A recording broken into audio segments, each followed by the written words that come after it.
My fiancée secretly contacted my sister, who destroyed my career 9 years ago. She invited her to our wedding without telling me.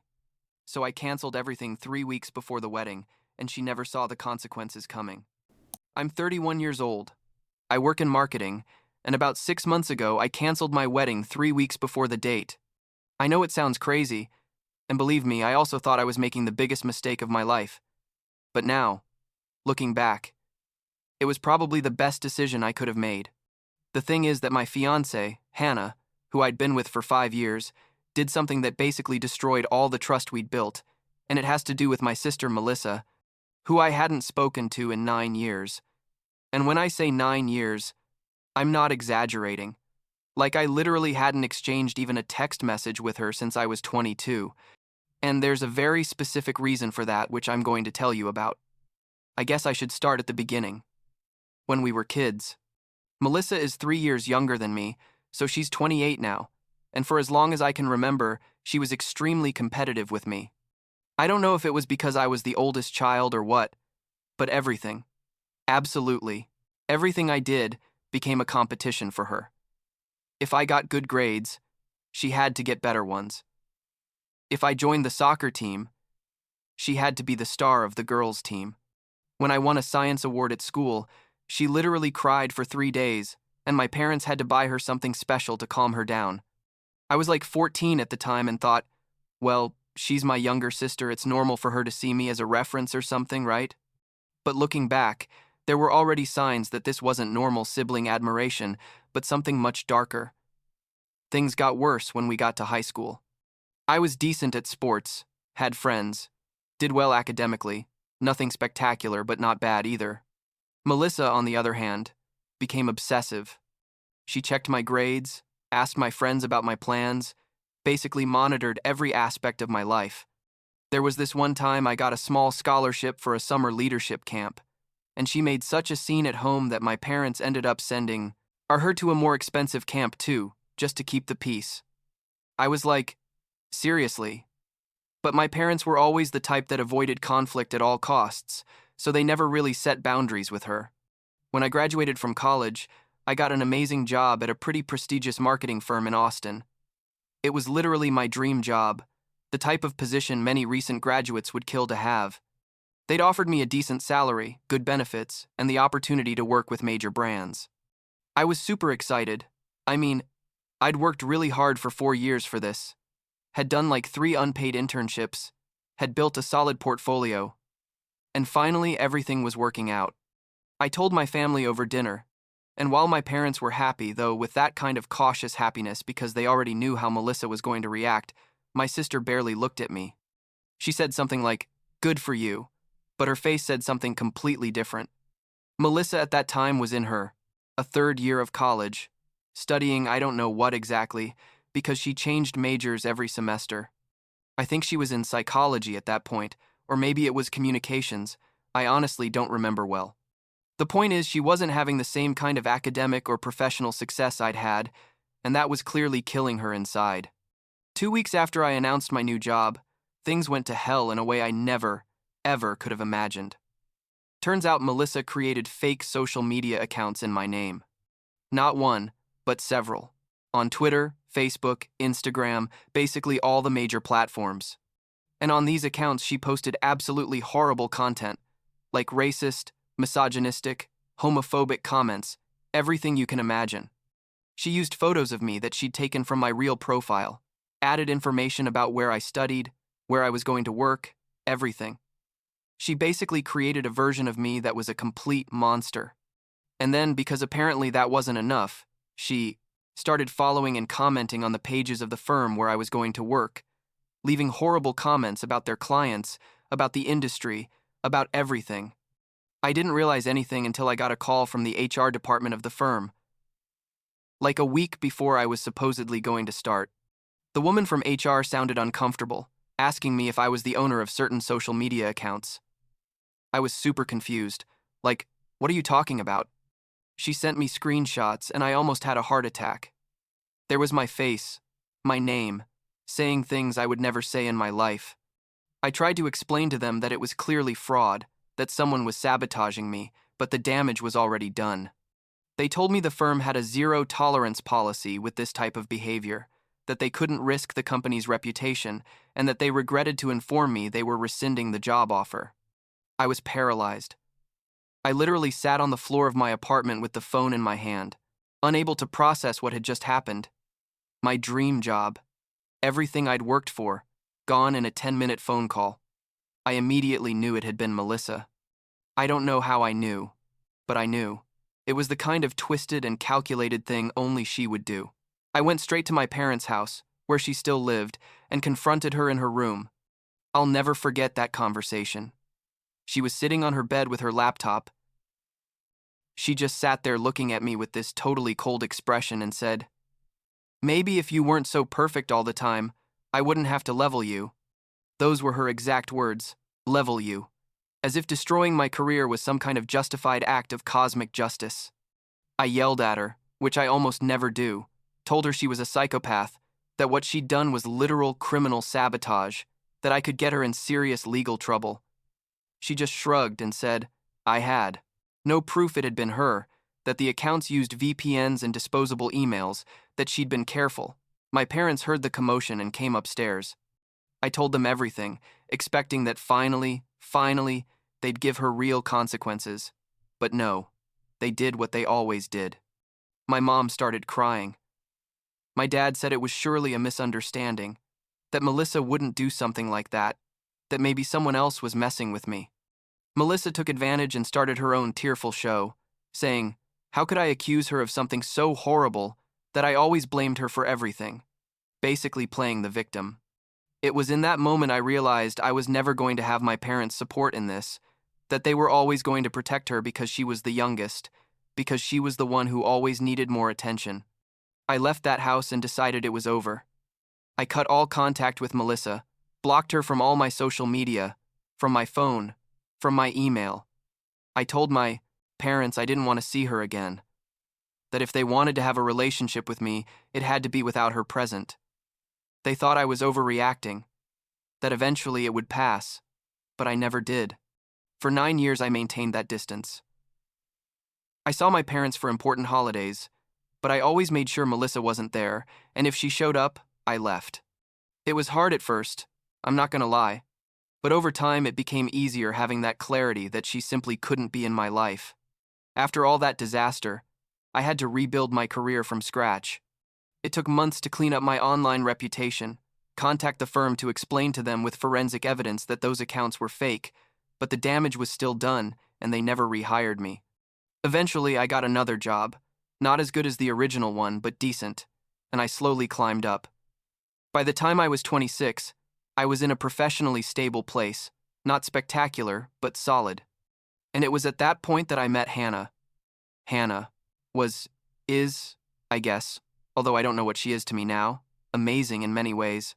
We met at a marketing conference, clicked immediately, started dating like 2 weeks later.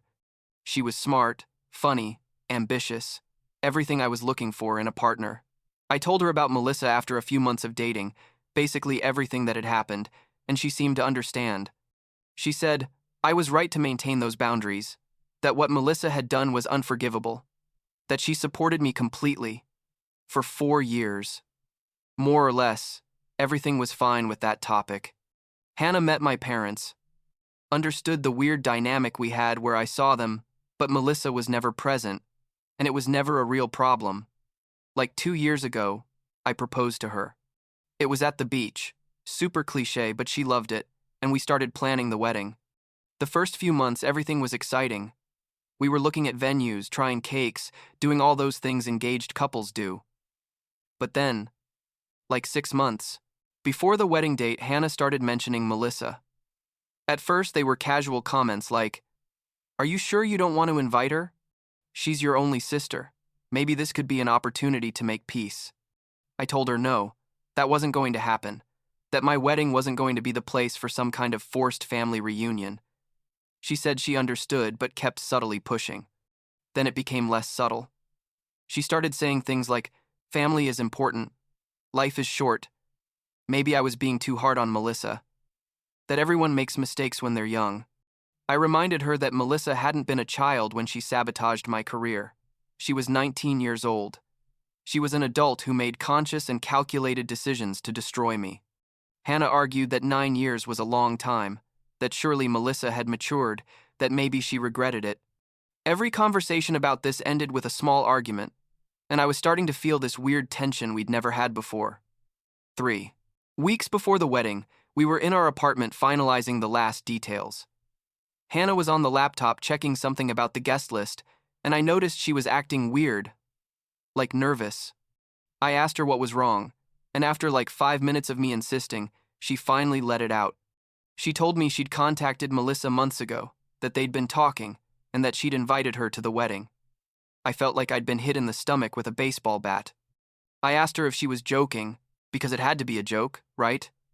But no, she was completely serious.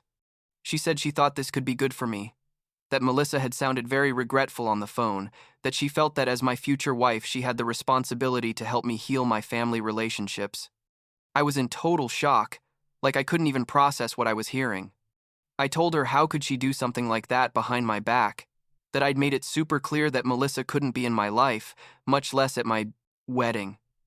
Hannah started crying, saying she just wanted to help, that she thought if Melissa showed up on the wedding day I wouldn't make a scene and maybe we could finally reconcile. But then she admitted something else. She told me that when she'd talked to Melissa on the phone, my sister had asked about my life, my work, my achievements. And when Hannah told her I was doing well, that I had a good job now, and we were getting married, Melissa had said something like, "Well, I guess Andrew always lands on his feet. Must be nice to be a winner." Hannah said. In that moment she realized maybe I was right about my sister, that there was something in the way Melissa spoke that made her understand this wasn't about real regret, but about something more twisted. She called me a loser, Hannah. My sister literally called me a loser to my fiancée when she told her about our wedding, and still Hannah thought it was a good idea to invite her. I asked her if she'd uninvited Melissa after that conversation. She said no, that she'd tried to call her several times but Melissa wasn't answering her calls or messages. That she didn't know if Melissa was going to show up on the wedding day or not. That's when something in me broke. It wasn't just that Hannah had contacted the person who'd hurt me the most in my life. It wasn't just that she'd invited her to our most important day without consulting me. It was that after realizing I was right about who Melissa really was, she hadn't done anything to fix it. She'd betrayed my trust in the most fundamental way possible. I told her I needed space, that I was going to stay at a hotel for a few days.